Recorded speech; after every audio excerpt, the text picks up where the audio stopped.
special edition of Amador Live. I'm Keith Sweet, your host this morning. I have with me Doug Ketron, a local mining engineer. Morning, Doug. Welcome. Morning, Keith.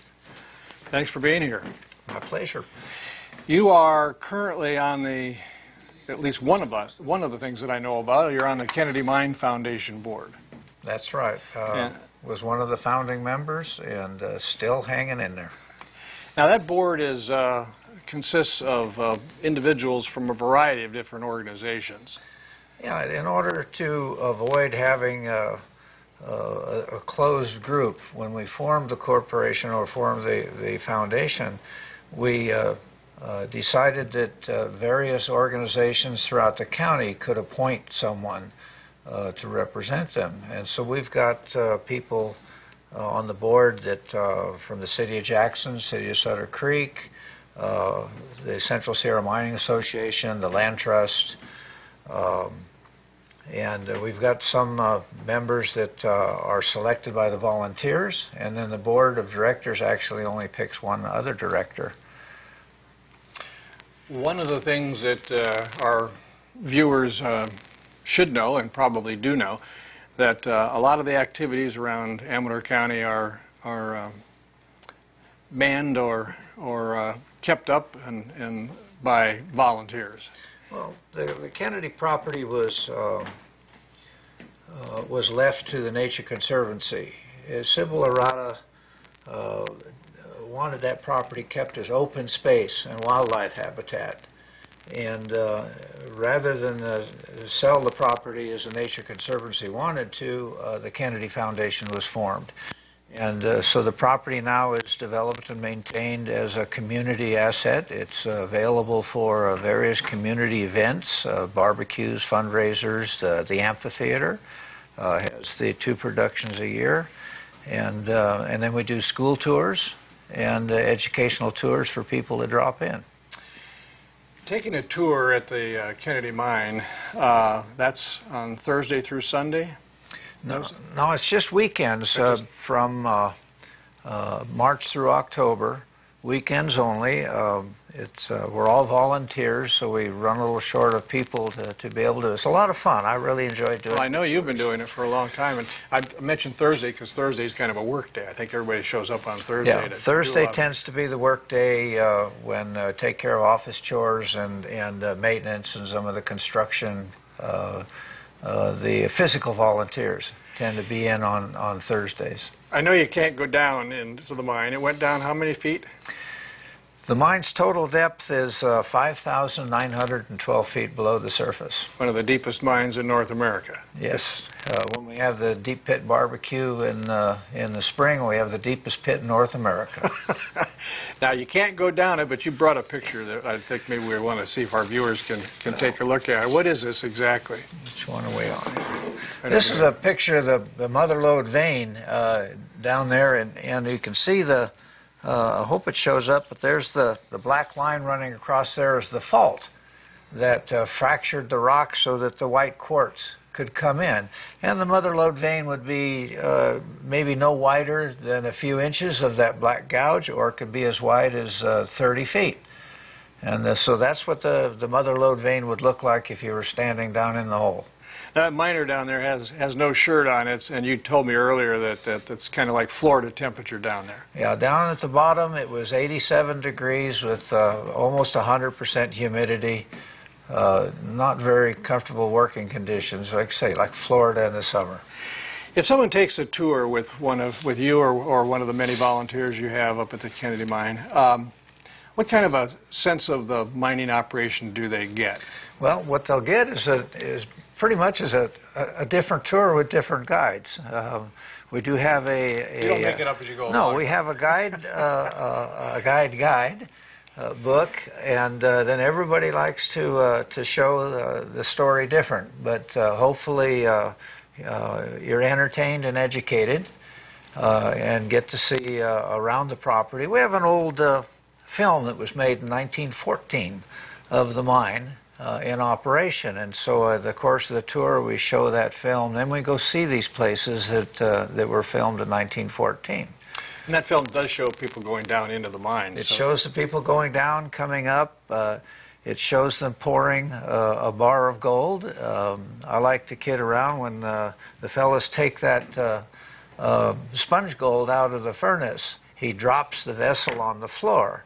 And you go up there now and you can see where the concrete floor was chipped. And we got the evidence of who did it. I'll be darned. We talked about volunteers. You're obviously looking for people who have an interest in history. They don't really need to know anything about mining, just need to have an interest in talking to people, and you can teach them all they need to know, right? That's right. For the tours, the fourth grade tours, we had close to 2,000 fourth graders come through a year ago. Fourth grade's California history, and so we get a lot of the fourth grade kids from the Sacramento region. And they get to pan gold and push the ore car and drill steel. So we need volunteers to help with the school tours and things like the gold panning, tour guides for the weekends, and of course there's a lot of maintenance to keep the property up.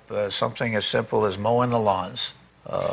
We're always short of good strong backs as well. Yeah, I know that's, each of our presenters this morning are going to be talking about things to do in the county, and the Kennedy Mine is certainly one of the central things, I think, that most people point to as a place you need to go to get a sense of the whole history of what really made Jackson and this part of Amador County, or Amador County itself, what it actually is today. Well, tremendous amount of history, and preserving that property as open space and having it available to the public for either individual use or functions. That's been a big part, and it's nice to be able to have that property available. For those of you people who are watching that are interested in gold, how much gold was actually taken out of this part of the mother lode? The mother lode actually runs from Mariposa to Sierra City, about 250 miles long.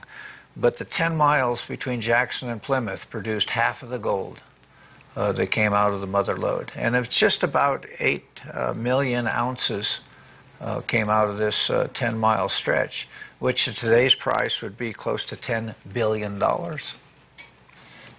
And how much is still down there? Still there. None of the mines were really mined out.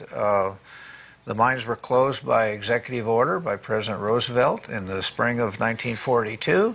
Mining ceased, and after the war, the inflation and price of gold held steady meant that only one mine was able to reopen in Sutter Creek, and it ran for a few years and then closed. So the gold was still down there. I'm sure you get asked an awful lot what the practicality would be of reopening, say, the Kennedy Mine. This is California. And that probably would explain it. California does not rank very high in the mining industry for a good place to invest. Practicality in terms of reopening, ignoring California's environmental issues and laws and so forth, is it actually feasible to do? Yes, well, as we say, the Kennedy went down almost 6,000 feet, and none of the other mines went that deep. They didn't have the capability in the old days to do diamond drilling. And we look at Sutter Gold property. There's 220,000 ounces that's blocked out, developed, and ready to go. And they've only looked down to 400 feet. They never looked deeper. Going out north towards the old Italian mine, there's an ore body that could be developed out there. The property or the mother lode area in here is virtually unexplored. So a lot of gold yet to be discovered. But probably not to be taken. It won't be. It won't be. Pretty definite there. Yeah. So I know that on September 5th, I think the Jackson Fire Department is having a big event up at the Kennedy. That facility is available for use by the public at cost. Yeah, very nominal cost. The property is available. The Gem and Mineral Society has a big swap meet every year.